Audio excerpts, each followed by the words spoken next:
All right, welcome back to a very special episode of Dr. Schwartz and Mr. Power. I'm your host, the creme de la creme of strength and fitness, Mr. Alex Power. As usual, I'm joined by the big cheese himself, a real good egg, Dr. Alex Schwartz. Today, we'll spill the beans on the new dietary guidelines for Americans. Are they the cream of the crop, or all sizzle and no steak? Now, we don't want to bite off more than we can chew, but we do need to separate the wheat from the chaff. There's no sugarcoating it. We've got beef with these new recommendations. So sit back and relax as we discuss whether the new recommendations are an example of too many chefs spoiling the broth or just a tempest in a teacup. All right, so if you manage to not choke on that word soup, please like and subscribe. You can listen to Dr. Schwartz and Mr. Power wherever you get your podcasts, or you can watch us on YouTube at Praxis Strength and Nutrition. We offer online coaching, consulting, and other great stuff. All right, how you doing, Schwartz? I'm doing good. I think you've successfully auditioned for the debaters. I'm not going to lie, it was inspired by the debaters. Yeah. Turns out, if you just sit down and think about it, there are a lot of food idioms. There were multiple versions of that intro, but that's the one we landed on because, we do have deadlines and stuff. Well done. Yeah. Okay. So thanks, man. So yeah, we're going to talk about the new US dietary guidelines for Americans, or whatever they call them. For the record, for those who haven't figured it out, listening to our podcast, we are in fact not American and do not reside in the United States. But it's all over the place. And so we thought we'd cover this because it is, of course, low-hanging fruit. Sorry, guys. I can't help it. Like I said, they've been swirling in my head all week. It's all I can think. All right. So, yeah. So I think, everyone's making a big deal out of this. Like, it's sort of controversial, but I mean, I think everyone, jokes aside, everyone's talking about how, it's an upside down pyramid. And I think the big controversy nobody's talking about is that it's not a pyramid at all, Alex. It's a triangle. Have a good luck, right? So wake up, sheeple. This is just another example of big geometry trying to cheat us out of volume. Yeah. That's all I got to say. It's just going to be one of those episodes, man. Yeah. Just groaners today. It's great. This is good stuff. I don't know what you're talking about. This is gold. Yeah. This is podcast gold. Yeah. It's something. All right. So we discussed this, and I don't know. I feel like this has been done to death in a way. And I think a lot of podcasts have talked about, dissecting the recommendations, but I just wanted to get your, first sense of what this, of these recommendations.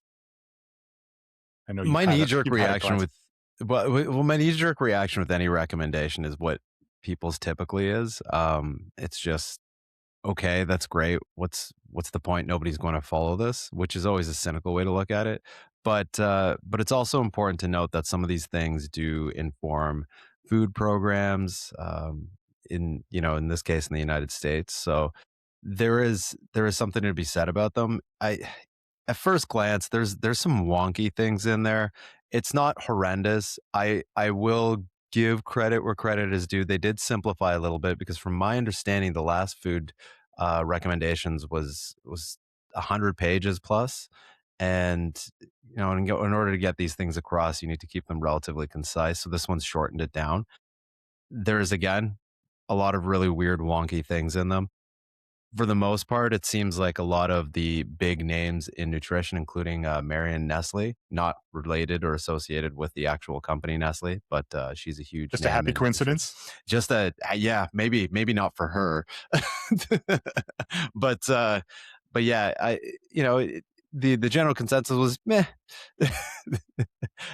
It's almost as if we were expecting worse, I guess, given where it was coming from. But yeah, I think actually that's a good point. The almost expecting worse, and like you said, the length of this. And so I'm not a U.S. nutrition policy wonk or anything, but like there's two parts to this for people who don't know. There's the scientific consensus paper, which is all the sort of nitty gritty of what informed the recommendations, and that's like several hundred pages long. I skimmed it. I'm not even going to pretend like I read it because ultimately I don't care. And then, yeah, the actual, recommendation, which I guess is what goes out to, or, what food programs or whomever looks to, is like 4 pages or something. And mostly it's fine. Mostly it's like eat your vegetables, stuff like that. But then, of course, like, the too many chefs spoiling the reference, Bone broth. you know, a bone broth has to be a bone broth that you cook It's, for 10 hours or it's got some whatever. wellness honky stuff in there, but like, yeah, some weird wellness things. Yeah, there's Yeah. some shit that was clearly just like slapped on at the end, right? And to, satisfy US lawmakers, um, because that's what the US is like, I guess. Um, but yeah, most of it's like eat your vegetables, keep your saturated fat down, except for where that's inconsistent with other recommendations. Yeah.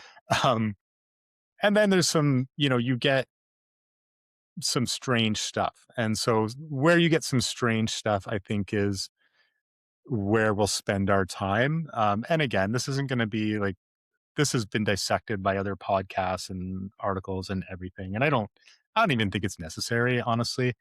Um, like, I don't know. I feel like this recommendation is more of a feeling, or some of it's more of a feeling than anything else, right? Like it's informed by like nostalgia, right? It's like this nostalgia for a time and diet that never existed.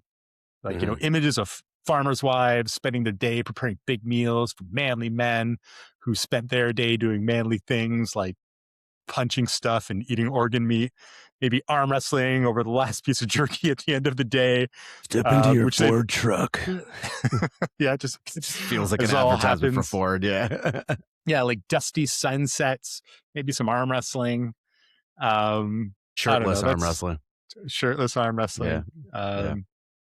Yeah, because you don't want to Just be basically, a sissy. if you decided to make a food program off of that scene from Predator with like Arnold and Carl Weathers' arms colliding, Hmm, where they're like just yeah, flexing. That's what it feels like some of this is, or yeah. the vibe, Well, as the kids say. Yeah. well, I think that's, yeah, it's like perfectly reasonable stuff, but with like a paleo hangover. Hmm. Yes. Like there's elements of like the I thought we moved staying past it. away from, Yeah. yeah, no grains, because I don't know, the agricultural revolution was too modern. That made us know? fat. Yeah, the Mesopotamians are to blame for the Yeah. current state of affairs, Yeah. even though there's like zero evidence for anything like that.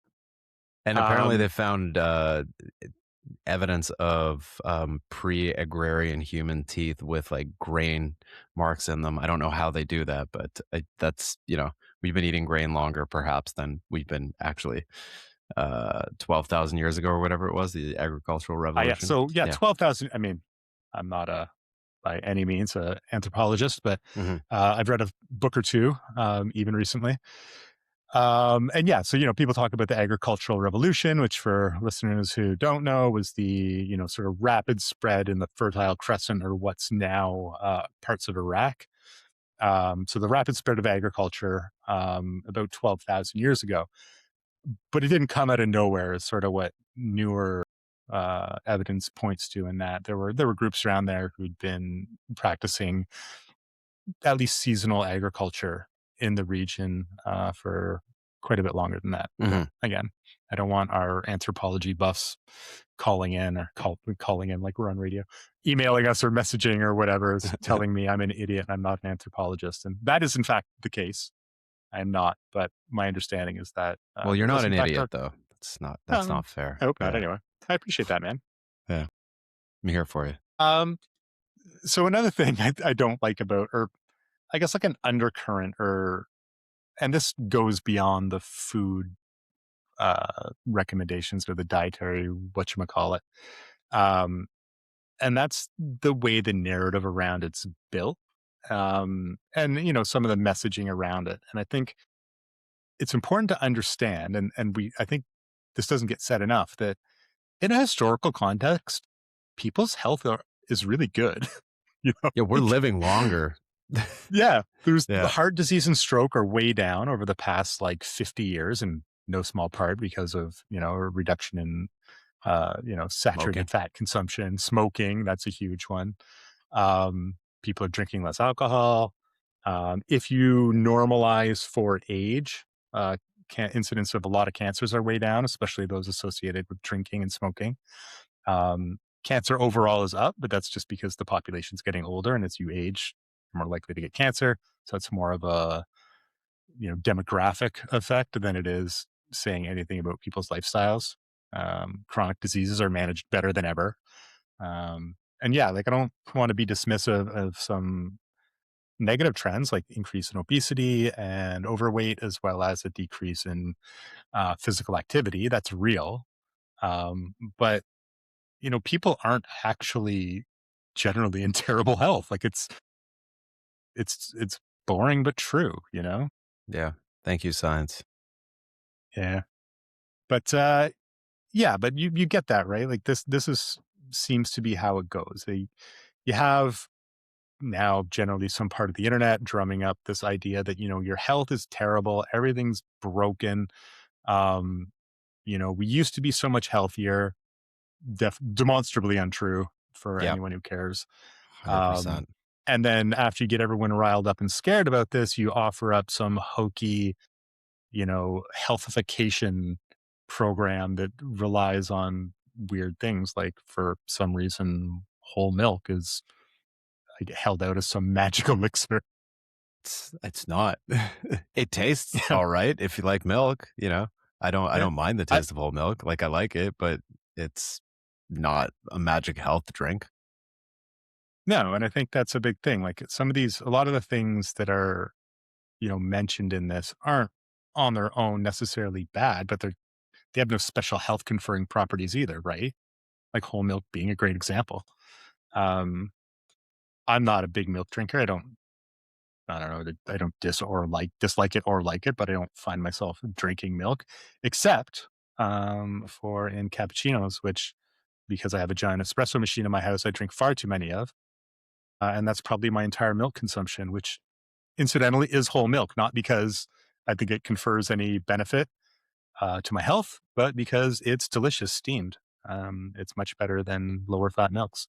But I do have to watch them because I don't need the extra calories, or what I would, I guess, qualify as gratuitous calories.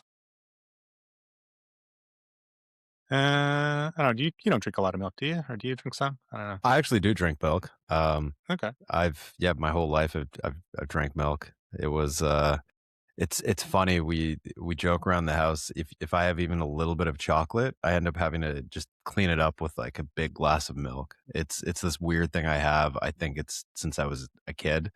Um, yeah. It's, Okay. but I mix it with my protein shakes as well. Not whole milk. So, maybe I'm angering some people who wrote this food upside down triangle. Um, I have a but, strong suspicion they don't listen to our podcast. I'll be honest. yeah, I feel like they might not either. Not exactly our target demographic, Yeah, which is but unfortunate, but, actually, yeah. yeah, I suppose. Actually, this makes me think of something else, and one of the reasons I actually do want to discuss some of the recommendations is not because I think people are exactly following these recommendations, or that people who would find themselves, continuing to listen to our podcasts would necessarily follow them. But the ideas in these things tend to get out there, Mhm. even if people don't know where they came from. Right? Like it might not be that someone coming up with a diet plan thinks that they're following these recommendations, but in fact, that's where some, ideas get out, and they find their way into other places. And, I think there's value in trying to sort of head that off of the paths a bit.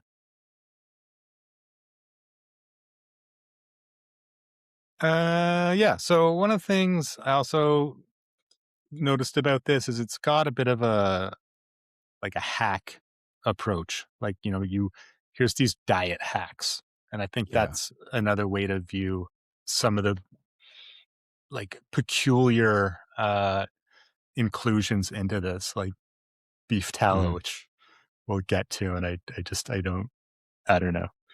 Fun one. Uh, it is a fun one. Yeah. All right. So, well, there's a few things you wrote down here to sort of go through in turn. And I was going to take a crack at the whole fat dairy thing because that's one of the most like sort of prominent ones, and it's actually sort of interesting. And maybe this is where some of this love affair with the whole fat dairy comes from, but I don't know. It's sort of hard to pin down where these sort of ideas get started. It So could be yeah, it I could be reckon commercial too. Like there are maybe. lobbying groups that are involved in making these too. So Yeah, yeah, no, they have seats at the table. That's true. I yep. think like half of the board or something that comes up with these or approves it is actually industry representatives. Um, but yeah, I don't know why that. I mean, even then, though, I don't know why they'd care if it was whole milk or not. I mean, if removing the fat from milk's like a value added product, they probably make more money off of that than they do off of whole milk. Less Um, work. I don't know. yeah. Yeah.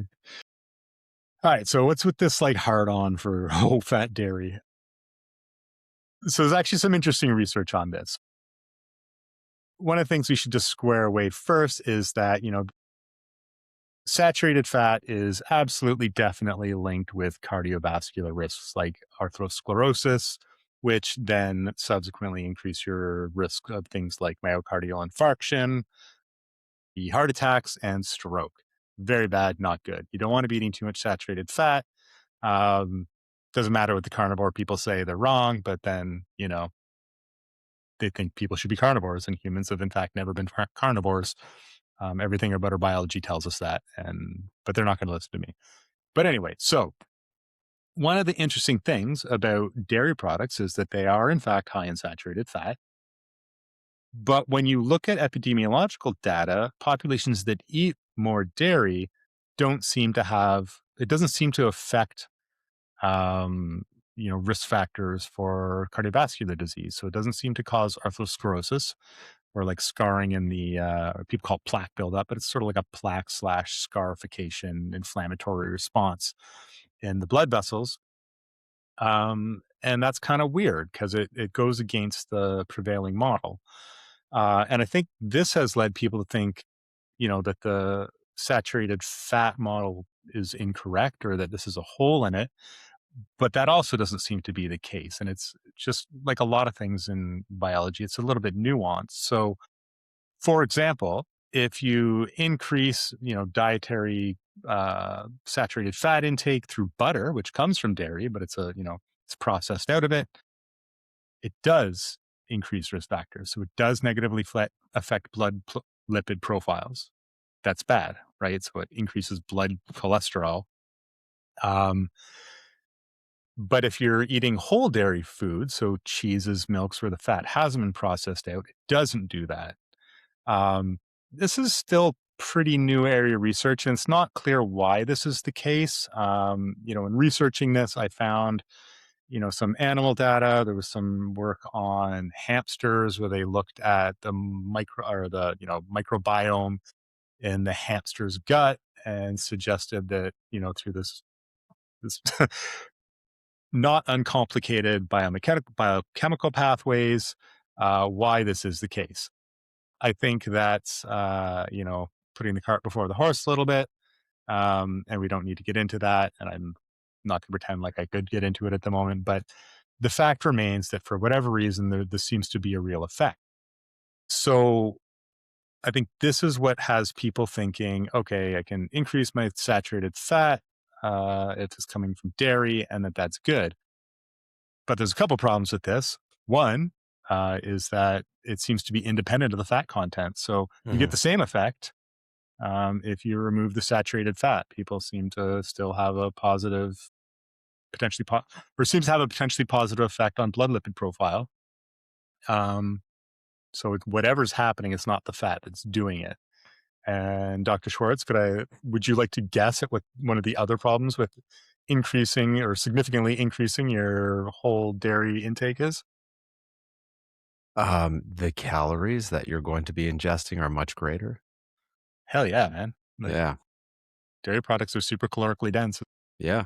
when you get away from milk, right? They're supposed to be. Yeah. Yeah, it's kind Yeah, of the whole that's a point good of point, milk. right? Yeah. That's the whole evolutionary development of milk is that it's Mhm. high fat. But yeah, so if you're taking, cheese, which is, as high as, 50, 55% milk fat in terms of like caloric density. That's huge. Like it's easy to way overeat on Yeah. cheese, and I've done it It- because Yeah, cheese is me lovely. too. Yeah. Um, and then you're tripping into what is a major health issue, which is overweight and obesity, right? This is going to be obesogenic, and that will definitely have a negative impact on things like blood lipid profile. Not good. Something else I noticed is that the image around this stuff is always like, eating, like drinking whole milk. I always picture it sort of like out of like an old timey glass jar, and there's like little rivulets of like milk coming down because you just Yep. love milk so much, and like eating fried liver. But it's never like foie gras with like a bleu d'auvergne, and it's like, I No, wonder why that is. which is like the tastier form of all this. For sure, man. Yeah. I don't know if you can get foie gras in North America. You can't get it in Canada. 'Cause they gotta, like, force feed those ducks until they get fatty liver disease, but it's Yeah. delicious. We have liver I pate don't here, the pork liver they Yeah, usually get it from, and it's pretty good. Yeah. pork liver's great. I like Yeah. pork liver. Me too. How Um I have some funny liver stories as a side tangent. So I was, I'm lecturing these classes for a few years, and we always talk about it. It always comes up that whenever we discuss different vitamins and minerals, liver is always at sort of the top of where you can get this from food sources. It has quite a few minerals and vitamins because of the nature of what a liver actually is. And so I got to the point where I'm like, I should really make liver again because I grew up with it. My parents made it, chopped liver, onions.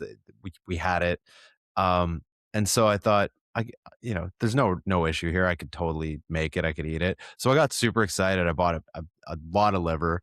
I ended up frying it, cooking it, and getting it ready, getting all excited, gave served it up.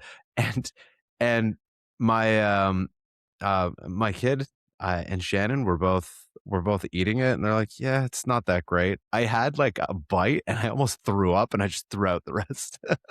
I'm it's like, "Never again. I've lost the ability to eat this because I used to eat this all the time."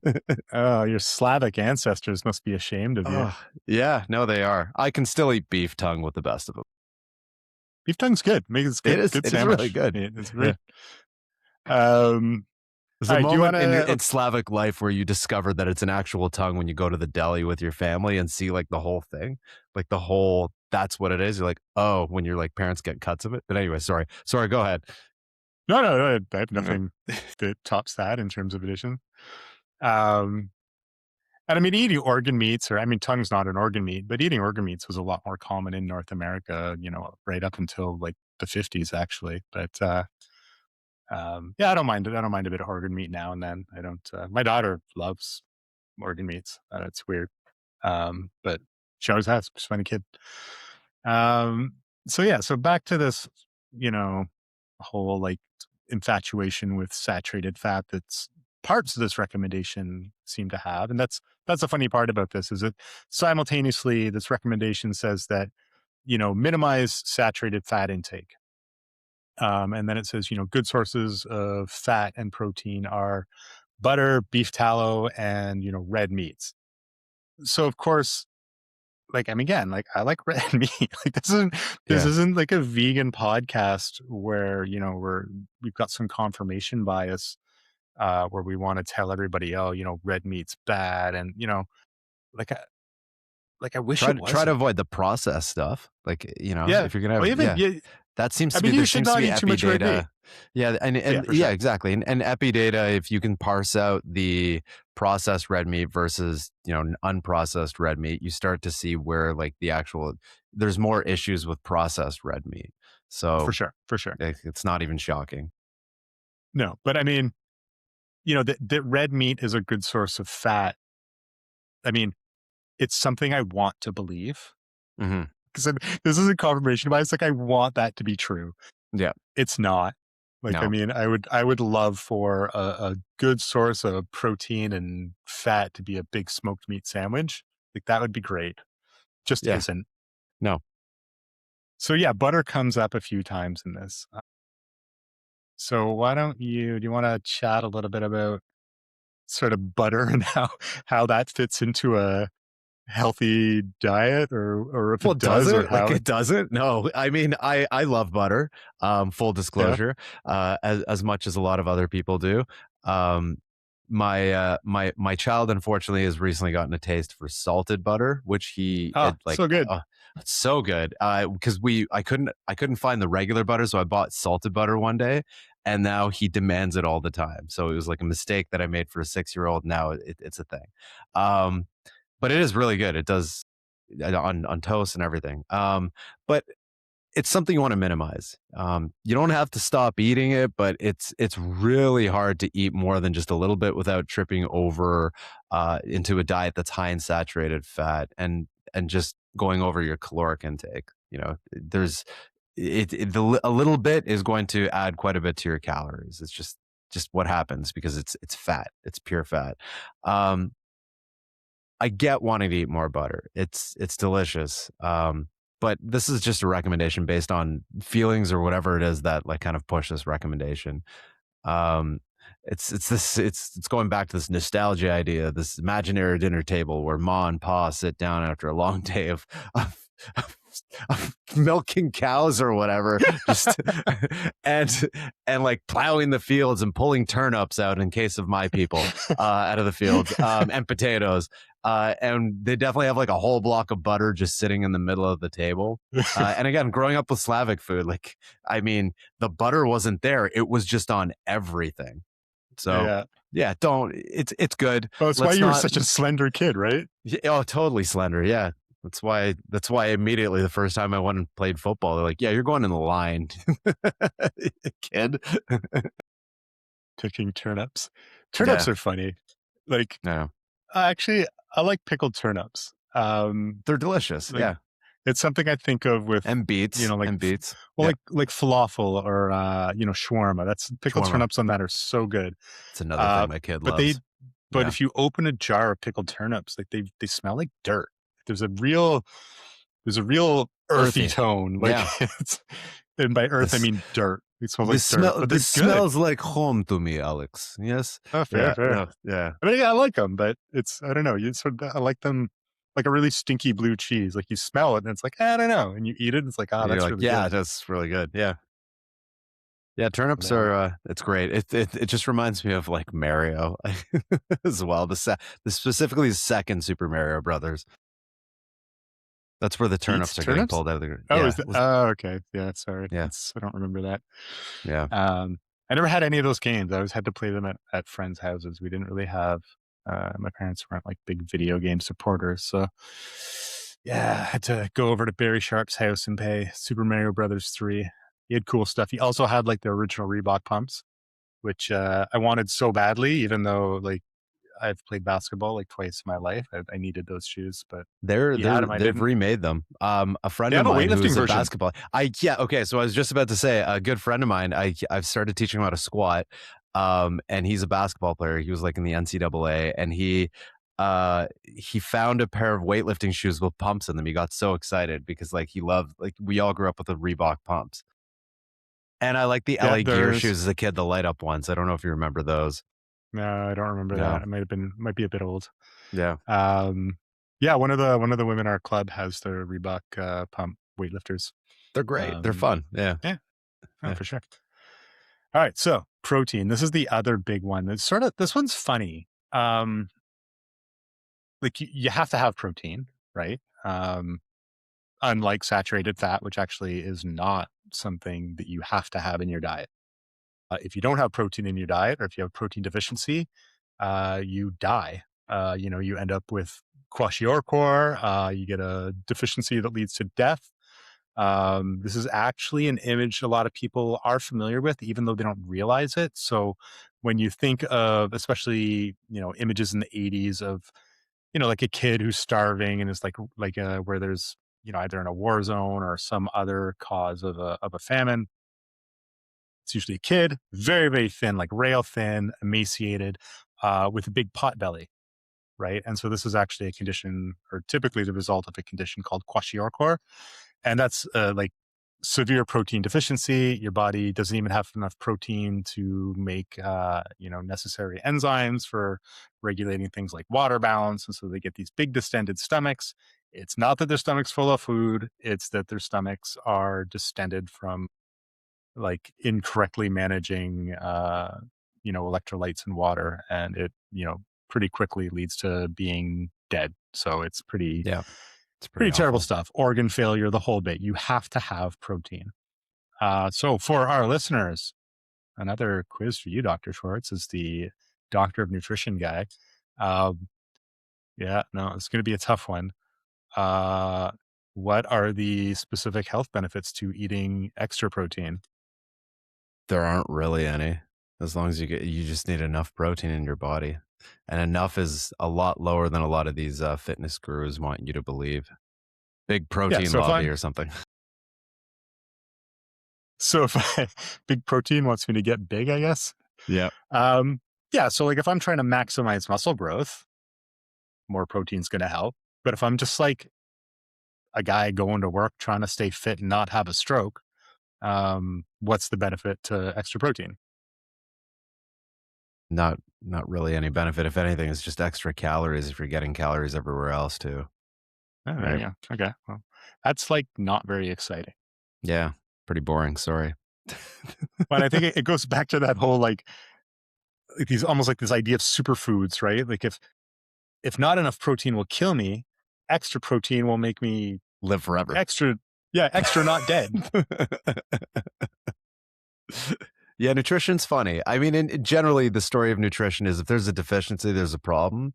But if you're going above like the upper limit of whatever we need, it's either going to be nothing or a problem. It's not going to, make things better. There's just kind of the Goldilocks zone, as we say. You just need to have enough, and it's a pretty wide zone for some things. Other things, not so much. Like water, you don't really want to mess around with too much. You know, especially if you're like a fighter trying to make weight, as we've discussed in previous podcasts. Yeah. Go back to our, what episode was that? I Oh, don't remember now. yeah, neither do I. I have to. Performance nutrition one, I think. Yeah. Mhm. Yeah. Making weight can be tricky. Don't mess with your water balance. So yeah, this is actually, and again, this is one that sort of reminds me, takes me back to the heady days of the early 2000s, when the thermic effect of food was really big. Like that was Mm. one of those ideas that just was all over fitness, and I'm sure it's still kicking around some corner of the internet. And for the uninitiated, this is the idea. So everything you eat takes some amount of energy to digest, right? Like you have to put some work into getting the calories out of that food. And it takes a little more to get calories out of protein. And so the thinking was, and I remember thinking this, like, oh, this is brilliant. This is, Alex at a lower level of education. But, the idea was, you could eat more protein and it'll help you get lean because this thermic effect, right? Like, because it burns all these extra calories to digest it. And it's real, but it's like 10% more or something than you would normally Yeah. use today. Like it's trivial. And it comes out in the wash, right? Mhm. Um, and it sort of feels like that might be one of the, I guess, leftover feelings that informs this, that idea like more protein's good because not enough will kill you. And if you're training really hard, more protein is actually a good idea. But for your average just person looking to be healthy, enough's enough. How would you feel about like, I think this recommendation, and you can see where it's coming from. Like the paper that they're drawing this from. The 1.2 to 1.6 grams per kilogram is what these recommendations are promoting. But I would say I think the previous ones were zero point 0.8 grams per kilogram. Yeah. And some people say that's low. It's not clear to me that that is actually low. But like if you were just wanted to hedge your bets a bit and say, okay, a gram per kilogram, like for your just typical person not looking to like really max out their muscle, they're not, training 5 days a week, doing just tons of work. What do you think of that? Gram per kilo body weight. I think it's pretty safe. I always, gram versus 1.2 grams, if you do the math for most people, it's not really that much. I think the other thing that where it's coming from is fine, but it's not surprising because the thing is when you're in a population where there's like, I don't want to say overnutrition because we're not necessarily getting all of our nutrients that we need with like fruits and vegetables on a regular basis, but in a population that's obese, or has a greater percentage of people who are obese, people with obesity rather, I don't really suspect that getting enough protein is a problem. I think I think more than enough people are getting enough protein. They're just getting too much of everything, relative to their physical activity levels as well. So I mean, I think on one Not a real hand, concern. yeah, it's not a real concern at all. Um, and I get where this food pyramid's coming from, but it's also targeting the Triangle, general Alex. population. Sorry, food inverted triangle. You just say Damn it. triangle. Triangles don't have a upside downside.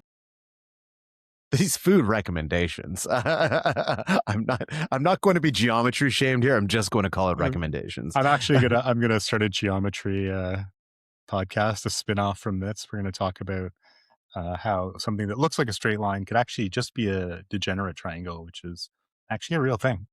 I It's, think you should it's start a geometry shaming subreddit. it should, yeah. um, yeah, Look it up, but again, people. Degenerate triangle. Sorry, go on. in terms of these recommendations, we need to keep in mind that, and you and I have said this for years with the food recommendations that we have here or in Canada, sort of the same idea. It's that the knee jerk reaction has always been with, particularly in the fitness circles, and this seems to be appeasing the fitness circles a little bit more, which I don't know if you always should because of some this comes from. You But a should lot of the not. no, you shouldn't. And the thing is, people will say, well, you're not going to get enough of this. This isn't going to help everything. It's like, well, you're like talking about like 1% of the population. For the most part, If if that. people Oh my if gosh. people followed the food recommendations that the government laid out to a T, including the caloric limits that they put on, we wouldn't have as many people living with obesity as we do. So it's not like these people are necessarily following these recommendations again. And we alluded to this in the beginning. It's more that this does seem to affect some extent policies with food programs, assuming governments don't cut those food programs too, but that's a whole different story. Yeah, no, that's a problem for Americans. Um, so you touched on the overweight and obesity thing brings up another issue with talking about protein recommendations and framing it in terms of grams per kilogram of body weight. Hmm. So if you are obese, like or have obesity, the whatever, you know what I mean. I'm not trying to be disparaging, but if you're obese and you've got a BMI of 35 to 40, that's a you don't need that protein, right? Like No, this isn't, you're going to get a lot we're of not, protein. Yeah. yeah, like again, this is a very different sort of caloric and nutritive requirement for someone like that than for, someone with, between 15 and 25 percent body fat, if you're a man or a woman, respectively, who's active and healthy. Like, these a lot of the tissue in someone with like a BMI, in 35 to 40 range, which many people are in the United States and a smaller proportion, but still not insignificant proportion in other rich countries. Like the point of the protein is to provide, for mostly at those levels is for muscle tissue, right? Like that's the rationale. I'm training hard. I got this muscle. I've got to feed it. I want to grow it. Yada yada. If your body fat percentages are that high, like you don't need that much protein for your weight. No, Like no, that's just not you, and that's fine. Because the other thing that isn't mentioned at this at all, protein's expensive. Like all proteins are expensive. I mean, all the way down. It goes. This is like a energetics nitrogen fixing by plants thing, right? Like even plants that are higher in protein are more expensive. You look at nuts or beans or soya, and the more nitrogen these plants fix, typically, the more expensive they are. And that's just like a biology thing. And, there's no way around it. So if you're needlessly ingesting all this protein, Like, that's a lot of money you could be spending on, you know, legumes that you should probably be eating instead anyway, which are a tiny fraction of the cost. Although this right this whatever food guide or whatever they call it is rather disparaging of legumes, and they barely feature at all. But I don't know. I guess Americans don't eat beans and lentils, but they should because they're great and they're great for you and they're delicious. The end. Yeah, there's like, and we'll circle to this in a moment with beef tallow, but there's stuff in like the wellness circles that it's not really good for you, or there's issues with it or some crap like that, and it's total bullshit. Um, but yeah, they're you're going to get proteins that you need. You know, it's not a complete protein, but you'll probably get your complete protein anyways. Rice and beans is a staple in a lot of cultures, and that will give you complete proteins. And the thing is, When you don't have to eat them at the same you time. don't have to You eat them at the same time. I was about to say that. Yeah, that's yeah, exactly it. I remember that. And That's old. yep, That's like I remember people yep. saying that. I remember And reading it. I and remember reading textbooks. yeah, and you're fine. And the bonus with these things is one, they're lean, and two, they're inexpensive, and three, they'll help you ship more, which Yes, yes, they beef will. doesn't. Yeah, No, it does not. yeah. Um, well, and for those listeners, and with the sort of rise of GLP-1 agonists, a very common side effect of that is a reduced incidence and I guess satisfaction of bowel movements. So yeah, get your fiber, kids. It's good for you, and it just makes visits to the washroom less onerous. You eat less food, Um, you'll have less out, right? So yeah, no, less and less hip. Um, all right, so I guess this brings us to what is I think my favorite part because it me feels like it's too. from like a fever dream, and I guess I don't spend enough time in that quadrant of or section of the internet that's can only be described as wellness because that captures so many things ranging from perfectly reasonable to like batshit wackadoodle. And that's the beef tallow. So beef tallow, for those who don't know, and I suspect a lot of people don't because I'm unconvinced this is something a lot of people are eating a lot of, but it gets a special mention in the recommendations as a good source of healthy fat, which is weird because it's almost entirely saturated fat, but which Yeah, it's the like oleic and recommendations stearic also, acid. Yeah, yeah, it like the recommendations both tell you to minimize and tell you to eat yeah, more of, yep. which is part of the problem with the recommendations is they're actually logically incompatible with themselves. Like the recommendations, people say, they say there's problems with following them. You can't follow them. They're unfollowable, right? You can't simultaneously increase your red meat intake, increase your butter and I guess beef tallow and dairy intake while reducing saturated fat. Like you just And calories for that matter. and Like, calories. Oh yeah, yeah. and these are all super calorically dense, and they've still got the recommendation in there on the first page saying keep saturated fat under 10%. So I challenge someone to come up with a diet that stays within your normal like weight stable, healthy BMI caloric bounds that relies on red meat for protein, um, hits 1.2 to 1.6 grams of protein per kilogram of body weight, and manages to keep saturated fat below 10% of your caloric intake.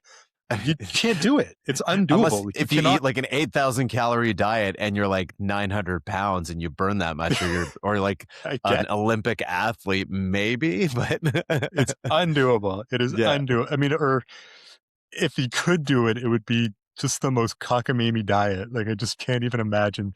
Like our previous discussion on pooping. Like I hope you hate to poop because yeah, you're not pooping anymore. Um, because that's all you could eat to stay in your caloric bounds. Like there's just no room for anything else after all that saturated fat or all that. Again, it's impossible because you would trip. The saturated fat would kick you over your caloric. Like you just can't do it. It's undoable.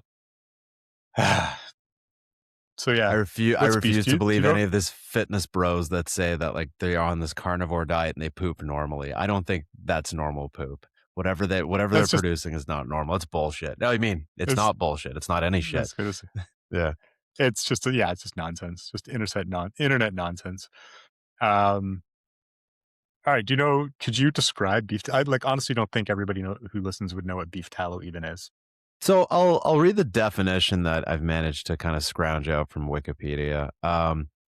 It's a rendered form of beef or mutton um, fat. It's like a solid white beige fat at room temperature that's used in cooking, um, like frying, roasting. It does have a very high smoke point, not surprising, because it's a saturated fat. Skincare. It's in nourishing and vitamin-rich products, making soap, and as a biofuel. So, Nice biofuels, sweet. yep. It's rich in saturated fats, not surprisingly. Like I said, stearic and oleic acids, and it's got vitamins A, D, E, and K, fat soluble vitamins in there, as well as B12. And you can get all of those things in things that won't skyrocket your blood cholesterol levels. Um, Okay, okay. you know, uh, and nutrients, But are making those it. other things manly? No, no, obviously Would not. they be sufficiently masculine for me? That's what I really No. need to know. I eat beef Forget it then. tallow. That's my secret. Yeah, after I killed the After cow by punching it. pulling turnips in my Ford truck. You just fell off the turnip truck. Okay, so yeah, so basically it's lard, but it's from beef or mutton, which is lamb, I believe. Mouton, yeah, it's lamb. Um, so yeah, and if anyone really wants to know, if you ever get a roast and you got that big, like clumpy white fat on it, you can almost like pull it off in hunks. You melt that down, skim off all the gritty bits, and that's what's left is tallow. So it's beef lard essentially. Yeah, so I guess this is like a thing. Like the internet, there's people who are like, yeah, beef tallow, man. This is like has some special property apart from being like super calorically dense and particularly well suited to causing, plaque buildup in my arteries. It has some special nutritive quality. Like that's the part I don't get, but it's like this recurring thing in all these foods, right? Like this idea of like this has some special secret sauce, which is actually Honestly, I that's think it's like another a like good. perfect storm of just like the fad of the week or month or year, and having the right people in place in certain positions to be able to make it a thing as a part of recommendations. Because typically, this is just like another wellness fad. You and I have seen these for years. I don't know. I'm sure we can think of a bunch. Some things were okay, other things were a little over the top. But a lot of those things we'd never really see go into recommendations because they'd normally have some sort of scientific committee that would go, yeah, well, we need more evidence on that. So we can't just say this is a thing.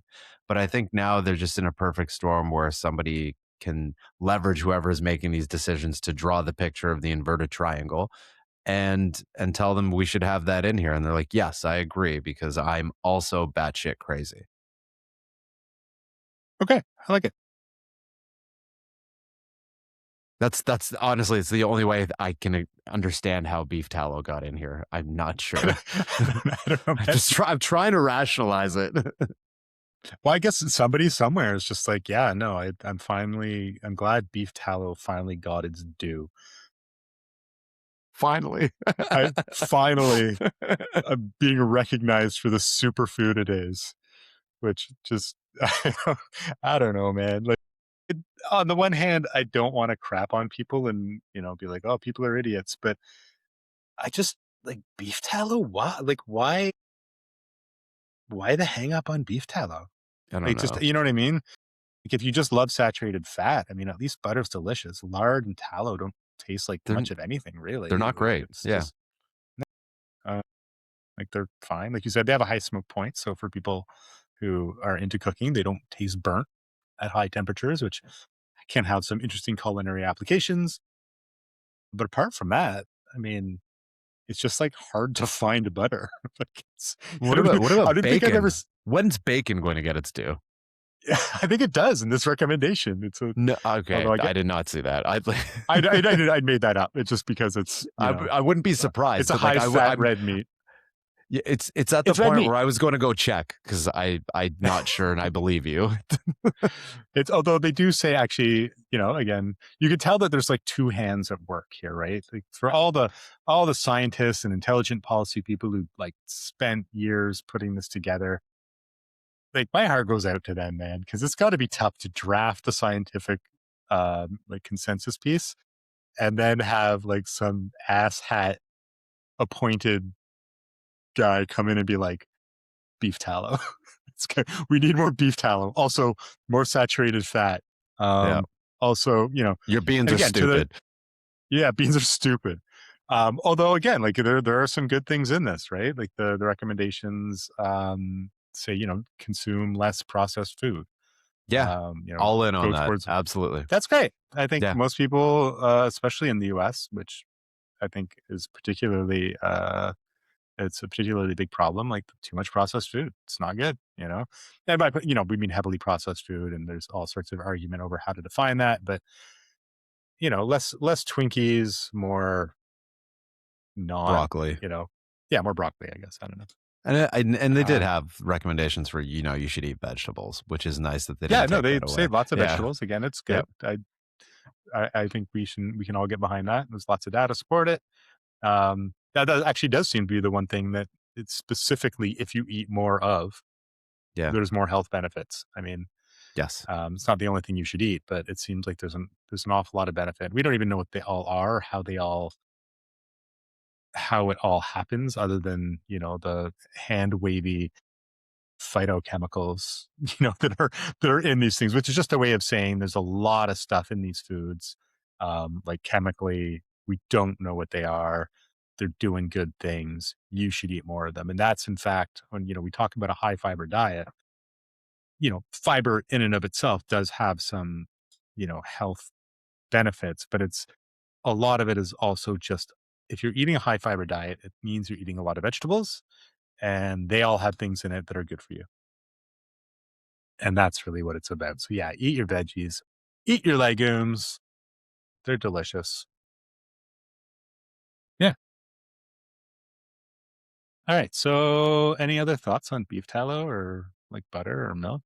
I'm I'm pretty Protein? Do you want to yeah, I espouse the benefits of like super duper high protein intake? yeah, I mean, there yeah, sorry everybody to burst the bubble. It's not very exciting, but you know, yeah. Not there's no reason to be having super high protein unless you hate your wallet. I hate having many. I love Yeah. spending it on expensive things. All right. So I guess, if we're so smart, what are our recommendations? I think to frame it up the way we started, like don't panic. Apart from obesity, most, rich countries' health on the balance is like pretty good in a historical perspective, right? There isn't this sort of like everyone's not getting cancer, everyone's not dying. Things like metabolic syndrome, associated with obesity is on the rise, but that's mostly just related to caloric intake. Don't eat so much, which is like 100% not the way I would actually frame it to someone because it's more complicated than that. But the point is that it's not that you aren't eating enough protein, right? And it's not that there's Mhm. no beef tallow. It's not canola oil, which is for some reason something people hate now. And I read the explanation once and it just made me so angry. I don't even care. It's just stupid and wrong. What was the explanation? I'm curious. Oh, I don't know, like something I don't remember it, but it's just like there's so many fights to fight, Yeah. and you could sort of get like when going through all this stuff, you can get lost in, trying to refute everything. Mhm. But at some point, like I just don't care. I can't refute everything.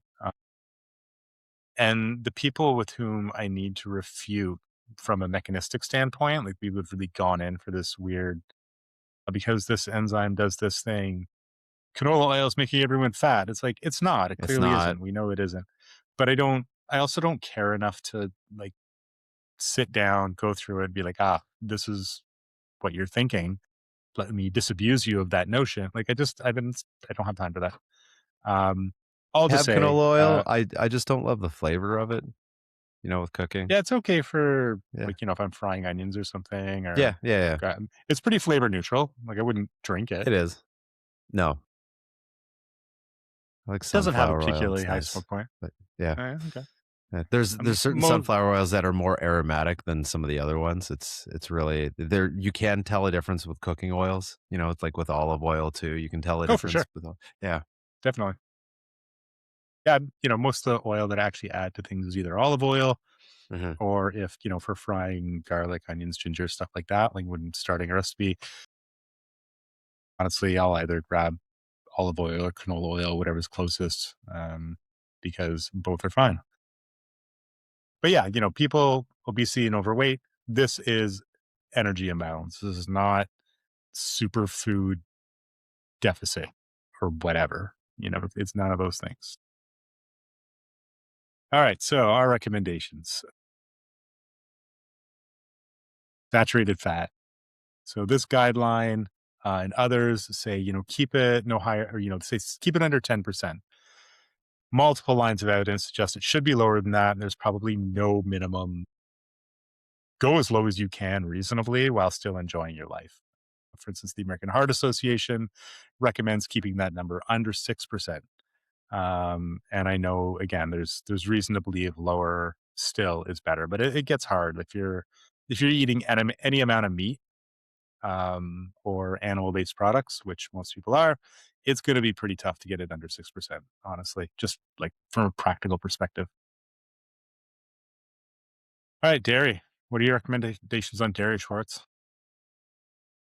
Well, dairy might reduce LDLC, but this still needs to be studied more, as we talked about.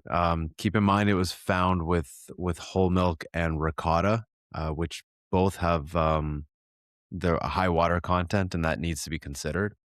Like we discussed with cheese, you're pretty much zapping all of that water content. So you got to think that maybe it's this kind of dilution effect to some extent.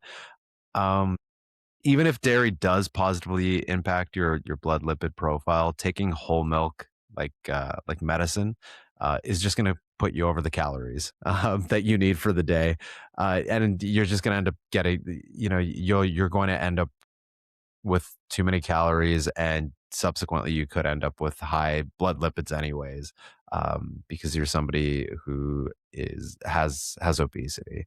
Uh, it's worth mentioning that the research on this isn't specifically identifying whole milk products.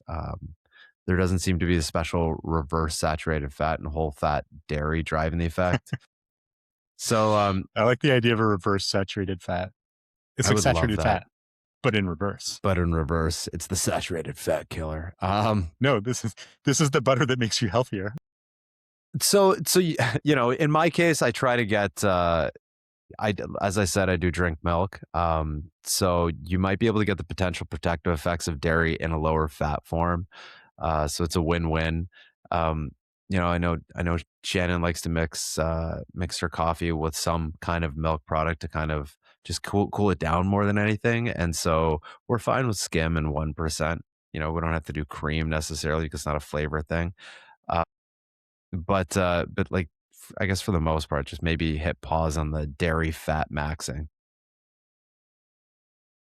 Dairy fat. I love maxing. I like that you can call anything maxing now, and half the Yeah. internet, like everyone under 35, knows what you're Looks talking about. maxing. Looks maxing. Yeah. Oh man. So trying to improve your look. Like, why does it?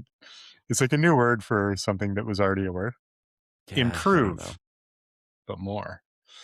Remember All right. So YOLO was pros just like carpe diem for like a new generation. It's that kind of for thing. the non-Romans. Yeah. We should do an episode on what do you call it, Spartans, and how they were actually pretty bad at fighting wars from a They historical were great. perspective. Yeah. No, they weren't. They weren't great at fighting wars. They had a pretty poor, I guess, win-loss ratio, And it's just because, they just love just picking because. fights, but you shouldn't. Yeah, no, they were kind of dicks from all accounts, and they were good at fitness. It seems they were big on fitness, bad at war.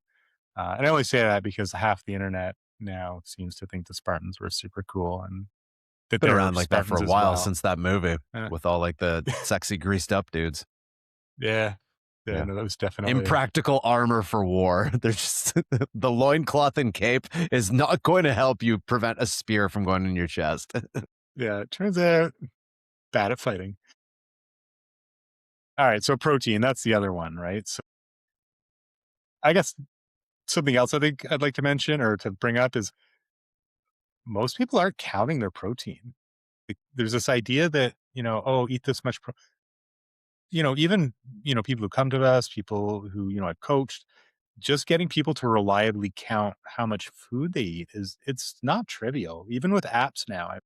Never mind before that. Like, do you remember trying to count like calories for clients or for yourself before you could do it in an app? Like you'd have an Excel spreadsheet, maybe you'd have a database that you'd reference that would tell you, what, how many calories per whatever. Like it was usually something from the US, so it'd be in ounces and you'd have to convert it to grams. And We had one that was really not easy to access, but I always bookmarked it. Health Canada had really good one, but like it's not easy to find.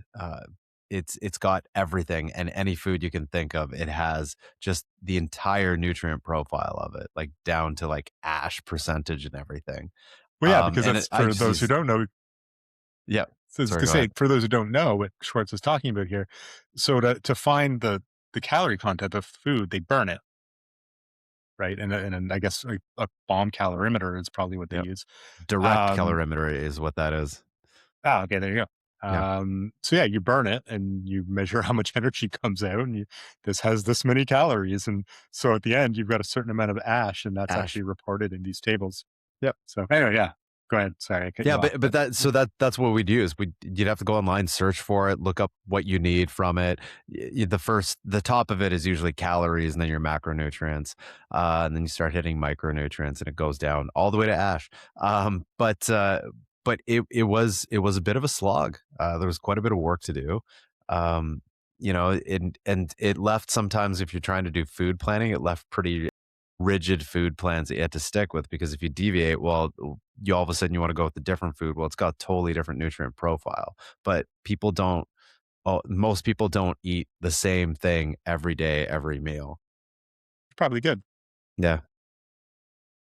So yeah, like protein. Most people aren't counting their protein anyway. So I don't know. I almost don't want to indulge the idea that your average person is just interested in their health is actually counting their either their calories or their macronutrients. For those who are, they're probably going to go over this because people who do that, by and large, are people looking to maximize muscle, and they're gonna go higher than this anyway. But a gram per kilogram of body weight's fine. For those who don't use metric, that's like 1 ounce per like Olympic sized swimming pool or something. I don't know. But like it's like that's like It's a one that's what that's 1 ounce per mile. it's a So king's stone or something like it's a that. yeah. Yeah. So yeah, but a gram per kilogram's fine. A little more some days, a little less other days. Not going to make a difference. More than that, you're either just enjoying what you're eating or you like spending money. But there's not going to be any extra benefit to going over that. There's no extra health implication. There's no greater likelihood of staying lean. Again, back in the early 2000s, there's lots of work on, what foods improve satiety based on macronutrient profiles. So higher protein foods will keep you more full. And then they're like, no, more fibrous foods will. Turns out it's actually really complicated and there's no good single system. Some foods are more filling than others. Water content's a good thing to go by, but even that's not perfect. But, eat your vegetables, fiber stuff, lots of water, but you don't have to worry about really killing it on the protein. Getting enough, you're fine. Unless you're trying to, again, maximize muscle, in which case you'll go higher. And you probably already know that if you're listening to this and you're that audience, and you don't need us to tell you because you know. All right, vegetables, whole grains. What say you, sir? Vegetables, whole grains. Eat them. Even you need to make sure to have them, and even if you have some treats, that's fine. just make sure they're treats. Um, if you really want, you can have beef tallow if that's something you really get excited about. Just don't eat very much of it. But yeah, eat like you said. How we can't stress this enough. Um, and whole grains. There seems to be a whole thing. Obviously, it's like this whole. I think it started with it's Gary Tobe and like the wheat belly stuff, where there's like this battle against grains, all that stuff. That's also BS. Uh, we've been subsisting off of grains forever. That's not making us fat. People weren't fat. Um, the people weren't getting fat off of exclusively grains for the most part prior to like 1900. So look at the last, let's go with 10,000 years. I'll give you a couple of thousand after the agricultural revolution or so. But that's not a problem. And to some extent rather, uh, whole grains can be a good source of fiber as well. So don't just neglect them because somebody said that you need to eat uh, more organs and less of everything else. Yeah, I mean, yeah, the fiber is a good one, interesting one too, because a lot of whole grains aren't super high in insoluble fibers. Like when you think of the fiber that comes from cruciferous vegetables like broccoli or even fruits like bell peppers, stuff like that. But they are high in soluble fibers, which I'm not even sure why we call them fibers. They're not particularly fibrous. I think we should do a podcast on that. That's actually a really interesting area where there's lots of really sort of like new interesting stuff in the past few years. And it's just really cool and interesting. So these insoluble fibers, which are called fibers despite not really being fibrous, but anyway, interesting There's nutritional stuff happening. there But there is actually some interesting things with grains historically. This was something I talked about previous lectures with zinc. Um, in populations where there was a very high grain intake, and I believe this was an Egyptian population. The study was done in I don't know the exact date. I can't remember the exact date. It might have been like the 50s or 60s, but there's because they had a really high grain intake and relatively low zinc intake because they weren't eating a lot of meat. Um, there was a delayed pubertal development, but it was in the population with males. But the moment they introduced zinc in their diet, it just they went right back to like it was completely erased. So it wasn't like it that's had cool. like it was really neat, and it was because they had a very high grain intake and it prevented a lot of zinc absorption, which is That's part weird. of the issue as well. All Yeah, right. Look into that. We'll discuss it. yeah, That's I don't know anything about yeah. that, and that's It's weird. a divalent mineral transporter. A lot of the minerals compete for the same receptor when they get absorbed. It's really interesting. Zinc, Cool. Yeah, no. magnesium. Yeah. I look forward to learning. Hmm. All right, alcohol. People talked about criticizing this recommendation for being vague on alcohol. Yeah, alcohol. Don't drink it. Um, okay, if you're about optimizing, like just don't drink alcohol. If that's not realistic, don't go with the one or two drinks per day. That's definitely too much. So the thing about alcohol is it's a dose response thing. Any amount of alcohol, any regular consumption of alcohol seems to pose a risk with respect to things like cancer. Um, and the more, the higher the risk. I don't have off the top of my head things like risk ratios, but the effects are measurable at surprisingly low regular doses. Go back to our alcohol episode. We talk a little more about it, although even there, we don't talk about specific ratios. But the sad news about alcohol is you should almost not drink it. Um, Flash, yeah, don't drink it. If you're drinking We're every day, we're any amount every buzzkills. day, We're they just are total buzzkills. buzzkills. Yeah. And again, like I like alcohol. Like this is not advice I want to give. This isn't y- I'm sober, so I'm gonna lecture you. Like I wish alcohol were good for me. Alcohol and red meat would be lovely. It's just not. This is not information I want to be true. Hmm. All right, so I've come up with what I think is an antidote to the the Liver King and Carnivore Diet crowd. I think to put an end to this, it just needs a rebranding. Hmm. Really? Go on. And that, yeah. So you've got the liver king. It's very, he was very masculine. A lot of steroids. A lot of eating raw animal stuff, which you know, uh, some people still do.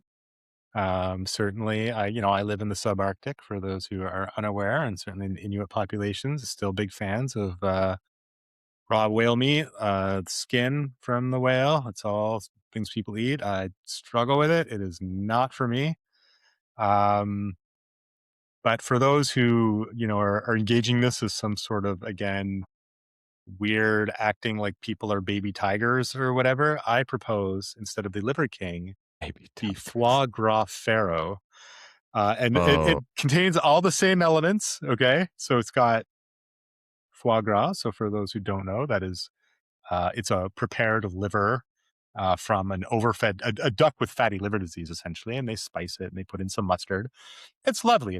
But it's very highbrow, or it's very French, which, as I understand it, a lot of Americans just have a knee jerk dislike to. And of course, the pharaohs were kingly types in ancient Egypt. mhm. So yeah, I think that it takes the liver king and turns it into something that's maybe a little, I don't know, by American standards, for sissies, and may dissuade people. So if we can just brand that, I think we could go a long way towards getting people away from eating like baby tigers. I mean, maybe people should just stop being silly and not think Yeah, like that, because quite honestly, when you say maybe. foie gras pharaoh, now you've piqued my interest. I love that Yeah. idea. Yeah, I think this is wonderful. Tell me Is there any more. blue cheese with it? Does this pharaoh also bring cheese? Oh man. One final thing, and I promise this is it. Learn to cook. This is something that will go a long way towards helping you eat healthily, in a way that's both delicious and much cheaper. As we said, learn to, like, I guess, I don't know, Americans don't want to eat, or some segment of the US doesn't want to eat legumes. So, like, lentils, pulses, and beans and the like. They're delicious. There's a million delicious ways to prepare those things. Buy yourself a cookbook. Um, Anything like Mediterranean or North African, lots of beans and lentils, great food. Um, yeah, good stuff, man. And save yourself tons of money. All right. Well, that's it for me. You got any final words, final thoughts? Yeah, just with learning to cook, I'm in the process of purchasing a cookbook that specializes in healthier recipes with the pressure cooker, because the pressure cooker is actually a recent addition to my life, and it has been a bit of a game changer. Nice. Yeah, Mhm. they're good for cooking big things fast. Yep. That's really nice.